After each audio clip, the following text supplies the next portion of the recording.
MA BEd এক ছেলের প্রশ্ন। কলমে বিধানচন্দ্র হালদার, কণ্ঠে শ্রাবণী চ্যাটার্জি। আমি বিএড পাশ করতে 25টা বছর লেগেছে। তোমার ক্ষেত্রেও তাই। একটু মনে মনে হিসেব কষে দেখুন তো মেলে কিনা।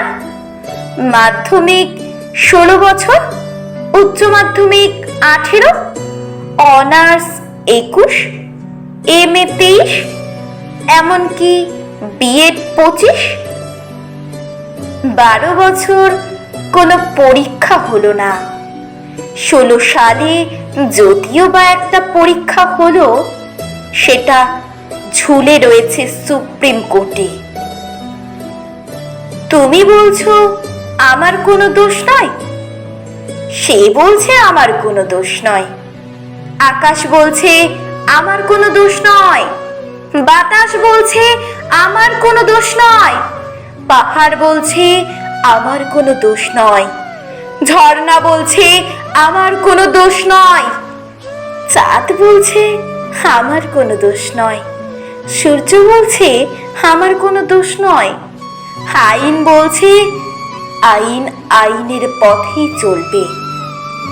আসুন আবার একবার যোগ করি। 25-এর সঙ্গে 12 যোগ করলে 37। আমি এখন শিরদাঁড়া ভেঙে বিছানায় শুয়ে আছি। আমার কি দোষ বলো? শিক্ষা জাতির মেরুদণ্ড, এই কথাটি ভুল, একদমই ভুল। বিভিন্ন ভান্ডার ও শ্রী আজ জাতির মেরুদণ্ড। আমার আপনার ঘরের পড়াশোনা জানা সন্তানের মুখের দিকে একবার তাকিয়ে দেখুন। চিন্তায় চিন্তায় হিমছায়া নিন, ফ্যাকাশে হলুদ ছাড়া তরকারির মতন। হাত পেতে ভিখিরির মতন যদি এই 1-2 হাজার টাকা নিয়ে সন্তুষ্ট থাকতে হয়, তাহলেই বা এমএ বিএড করতে গেলাম কেন? এমএ বিএড আর লেখাপড়া না জানা কাজের মাসির সাথে কোনো পার্থক্য রইল না। তুমি বলবে প্রজারা তো আমাকে রাজা বা রানী বানিয়েছে, আমি একা একা তো রাজা বা রানী হইনি। লেখাপড়া জানা প্রজাদের ঘরে একবার জানলা দিয়ে চশমা চোখে উকি মেরে দেখুন। চোখের জলে প্রতিটি বালিশ ভিজে, প্রতিটি চোখের জলে একই ধ্বনি উচ্চারিত।